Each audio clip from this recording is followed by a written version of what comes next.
इसलिए तो जोर से बात करती, क्यों चिल्ला के बढ़ती? सबको नोटिस करो, सब क्यों ऐसा चिल्ला के बात करती? उसके अलावा I've seen Yogesh and Akanksha also fight. मुझे लगता है अगर उनका किसी से पंगा होगा, I feel even they can go to any extent. The difference in between them and Shreya is Shreya insecure है, वो हर किसी से जाके पूछ रही है, तो मेरे दोस्तों, वो प्रेशर बना रही है. उन्होंने आज तक बॉदर नहीं, वो लोग आपस में हैं.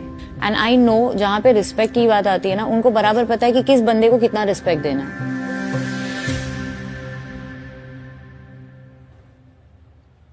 को बहुत याद आ रही है मेरी मम्मी की. अरे पूरा मैं इधर आ जाए. ले ले